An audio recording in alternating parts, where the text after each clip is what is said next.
जी, तहरीक खिलाफत।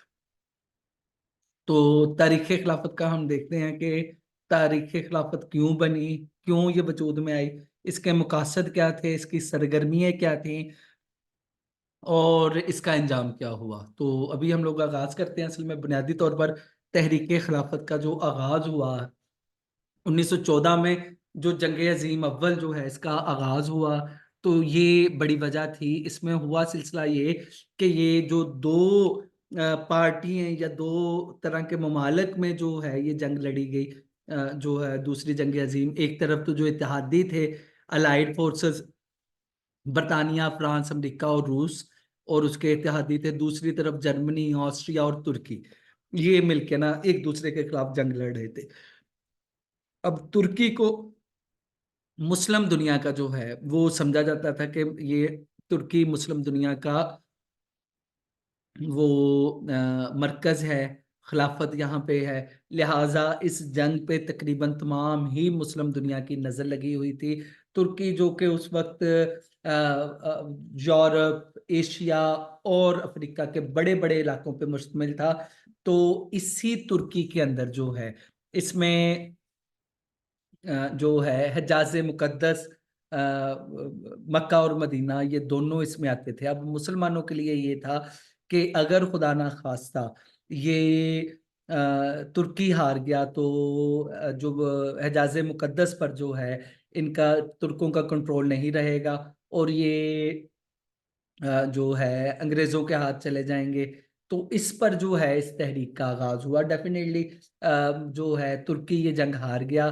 और इस जंग में अब ये है कि ये सिलसिला था कि एक तो हिजाज मुकद्दस, इसके तहफ़्फ़ुज़ का मामला था और दूसरा खिलाफत का भी मामला था कि खिलाफत जो है ये कायम रहने देंगे कि नहीं। अब खिलाफत का तहफ़्फ़ुज़ भी ज़रूरी था और फर्दर ये कि इतने बड़े इलाके पे जो तुर्की हुकूमत कर रहा था उन इलाकों पे भी तुर्की का कंट्रोल रहे।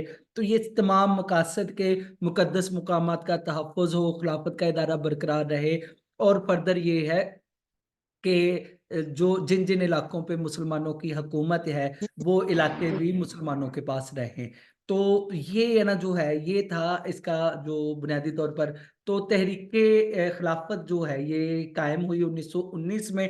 ये कायम हुई। इसके जो कायदीन थे इसमें मौलाना मोहम्मद अली जौहर, मौलाना शौकत अली, मौलाना हसरत मोहानी, मौलाना जफर अली खान, अब्दुल कलाम आजाद, हकीम अजमल और बड़े बड़े है ना जो है लोग इसके जो है बड़े बड़े लोग अरकान थे। इन्होंने दाखिली सियासत को नजरअंदाज करके जो है खिलाफत की बहाली पर जो है तवज्जो दी और जबरदस्त जो है काम का आगाज किया। और इसमें उन्होंने एक खिलाफत कमेटी बनाई जिसका जो है बुनियादी काम ये था कि वो बरतानिया जाए और बरतानिया जाकर बरतानवी वजीर आजम से मिले और हिंदुस्तानी मुसलमानों के जो है जज्बात का इजहार करे। इसमें मौलाना अब्दुल बारी मुशीर हुसैन कदवाई, मौलाना सलमान नदवी और मौलाना मोहम्मद अली जौहर जैसे बड़े बड़े लोग जो ये गए हैं बरतानिया और वहाँ वजीर आजम से भी मुलाकात की। और बरतानिया और दूसरे मगरबी ममालिक में बड़े बड़े इन्होंने जलसे किए हैं और वहाँ पर जो है खिलाफत की बहाली के लिए तहरीकें शुरू की हैं। ना सिर्फ खिलाफत की बहाली बल्कि मुकद्दस मुकामात का तहफ़्फ़ुज़ और उन इलाकों का तहफ़्फ़ुज़ जो है जिधर खिलाफत मौजूद थी, तो उसके लिए इन्होंने बड़ा काम किया है। अब तहरीक के जो मकासद क्या थे, तहरीक के जो है बुनियादी तौर पर जो है मकसद, तीन ही बड़े मकसद थे। एक तो ये है कि तुर्की जो है, तुर्की एक ममलिकत की हैसियत से कायम रहे और इसकी जो शिकस्त की सूरत में जो इसकी सरहदों का तहफ़्फ़ुज़ रहे, जैसी जैसा ये था वैसे ही रहे, इसकी सरहदें यूं की त्यों रहे, इन्हें टुकड़ों में ना तकसीम किया जाए। दूसरे नंबर पे जो खिलाफत का जो इदारा इसे ना खत्म किया जाए, खिलाफत भी जो तुर्की में कायम रहे। तीसरे नंबर पर जो हजाज मुकद्दस की हुर्मत पर कोई आंच ना आए, यानी गैर मुस्लिम अफवाज इन दोनों शहरों में दाखिल ना हो। तो ये इसके तीन बड़े मकासद थे। मतलब जगराफियाई हदूद का तहफ़्फ़ुज़, खिलाफत का दायरा जो है वो बरकरार रहे और मुकद्दस मुकामात का तहफ़्फ़ुज़, ये इसके मकासद थे। अब इसकी अगर हम लोग सरगर्मियाँ देखें, इस तहरीक ने जो जो एक्टिविटीज की हैं, इन्होंने एक तो ये काम किया है कि हिंदुस्तान के तुलो वरस से जो है ऐसा बहुत ज्यादा इन्होंने इकट्ठा किया। मतलब हिंदुस्तान में जो है मुसलमानों ने, मुस्लिम औरतों ने अपने जेवरात तक उतार के दे दिए कि भाई खिलाफत के इदारे का जो है तहफ़्फ़ुज़ रहे, खिलाफत का इदारा खत्म ना हो और मुकद्दस मुकामात का तहफ़्फ़ुज़ हो, क्योंकि जंगज़दा इलाका, तो इसके लिए दौलत, करेंसी, सोने और चांदी है ना जो है यहाँ से जमा करके जो है तुर्की में रवाना किए गए। नंबर एक काम ये हुआ। दूसरे नंबर पर जो है यहाँ से डॉक्टर और नर्सों के ग्रुपों को जो है वो भेजा गया, ताकि वो वहां पर जो है मुजाहिदीन की जो है, तुर्कों की, मुसलमानों की जो है मरहम पट्टी कर सके और उनके काम आ सके। फिर इसके अलावा जो यहाँ पर जो बरसगीर में बड़े बड़े जो है जलसे किए गए, बड़ी बड़ी हड़तालें की गई और तहरीक के जो लीडर्स जो हैं उन्होंने बरतानिया के खिलाफ जो है बड़े बड़े जुलूस निकाले, इधर बड़ी बड़ी हड़तालें की और बरतानिया पे ये दबाव डालने की कोशिश की कि वो जो है मुसलमानों का जो मरकज है इसे खत्म ना करें, खिलाफत के हिस्से बखरे ना करें, खिलाफत का इदारा खत्म ना करें, मुकद्दस मुकामात का तहफ़्फ़ुज़ हो। अच्छा, फिर इसके साथ साथ जो इस तहरीक में जो है औरतों का, बच्चों का जो जज्बा जो दीदनी था, मतलब इसमें जो सबसे ज्यादा हमें है ना जो चीज हाईलाइट हुई वो मौलाना मोहम्मद अली जौहर और मौलाना शौकत अली की वालिदा का जो किरदार वो बहुत अहम था। मतलब उनका एक नारा था जो था कि कहती है अम्मा मोहम्मद अली की, जान बेटा अपनी खिलाफत पे दे दो। कहती है अम्मा मोहम्मद अली की, जान बेटा अपनी खिलाफत पे दे दो। तो ये जो बरसगीर के तुलो अर्ज में है ना जो ये नारा जो है सुनने को मिला। अच्छा, फिर इसके साथ साथ मतलब हर लिहाज से मुसलमान, बरसगीर के मुसलमान एक्टिव नजर आए, हर फोरम पे एक्टिव नजर आए। सहाफत के लिहाज से अगर देखें तो मुसलमानों की सहाफत भी जो है अपने पूरे जोरों शोर पे थी। मौलाना जफर अली खान ने जमींदार, मौलाना अब्बुल कलाम आजाद ने जो अल हिलाल और मौलाना मोहम्मद अली जौहर ने कामरेड, हमदर्द जो है ये मुख्तलिफ अखबारात के जरिए मुस्लिम अवामों को, मुसलमानों को ना जो है वो इस तेजी से बेदार किया। हर जगह जो है खिलाफत की जो बहाली के लिए ना जो है वो आर्टिकल्स लिखे जा रहे हैं, नज़में लिखी जा रही हैं, गजलें लिखी जा रही हैं। तो मुसलमानों को हर जगह ये जो एक्टिव किया गया। अच्छा, फिर इसमें ना जो इसमें गांधी ने भी किरदार अदा किया। उसने अपनी जो नॉन कॉपरेशन मूवमेंट थी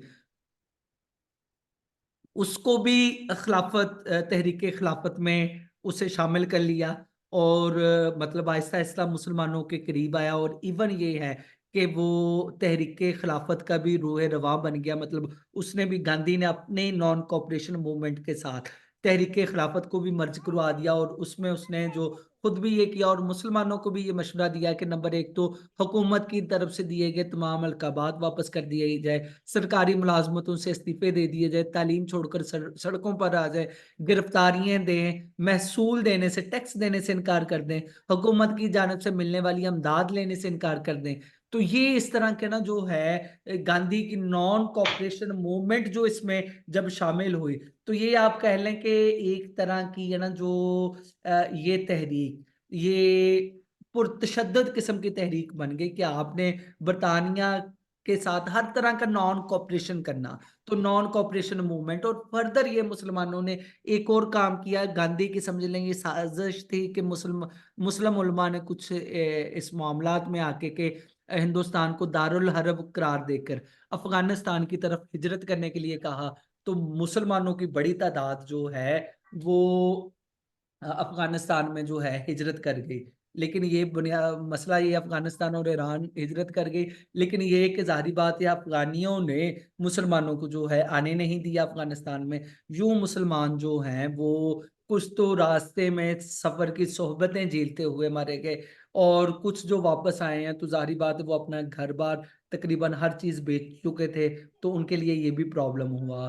तो मतलब इस सारी तहरीक ने जो है गांधी के आने की वजह से जो है मुसलमानों की समाजी जो है कंडीशन, इस पे बहुत से असरात मुरतब हुए हैं। मुसलमानों ने तालीम अपनी छोड़ दी, अपने ओहदे छोड़ दिए और काफी ज्यादा मुसलमान जो हैं वो गांधी की वजह से जो है बदहाली का शिकार हुए हैं। अब एट द एंड जो तहरीक का अंजाम क्या हुआ, एट द एंड ये सिलसिला हुआ कि एक तो गांधी ने ना सही चोरा बात चोरी के किया। वाकये को बुनियाद बनाकर जो है ये तहरीक को बगैर मुसलमान को, तमाम मुसलमान जो अहम मुसलमान थे वो तमाम के तमाम जेलों में थे। अब वो तो कैद में थे तमाम के तमाम मुसलमान। गांधी ने चोरा चोरी के वाकये को बुनियाद बनाकर जो है ये तहरीक खत्म कर दी। अब इसकी वजह से मुसलमानों में शदीद जो है वो मायूसी फैली फैली। फर्दर ये कि मुस्तफ़ा कमाल ने जो है ये तकरीबन अपनी फौज को जो दोबारा मुनज़्ज़म करके वो इलाकों पे है ना, जो तुर्की वाले इलाकों पर कब्जा कर लिया और खिलाफत को ख़त्म करने का ऐलान कर दिया। और फर्दर ये कि मुआहिदा लुइज़ान के नाम से जो है तुर्की ने अफ्रीका और मशरक़ी वुस्ता के इलाकों पर जो है अपना कंट्रोल ख़त्म कर दिया और उनको आज़ाद ही तस्लीम कर लिया। तो ये इस लिहाज से देखा जाए तो ये जो खिलाफत का जो खात्मा हुआ है, ये काफ़ी ही ज़्यादा वो आप कह लें कि मुसलमानों के लिए मायूसी का बायस बना। लेकिन इसके इस मायूसी के साथ जो आखिरी एक पॉइंट वो ये था कि मुसलमानों ने इस तहरीक के ज़रिए, खिलाफत की तहरीक के ज़रिए अपनी ताकत को, अपनी पावर को महसूस किया। पहली दफ़ा महसूस किया है कि मुसलमान अगर मुनज़्ज़म होके किसी भी तहरीक को का आगाज़ करें तो उसके ज़रिए जो है बरतानवी सरकार को जो है घुटने टेकने पे मजबूर किया जा सकता है।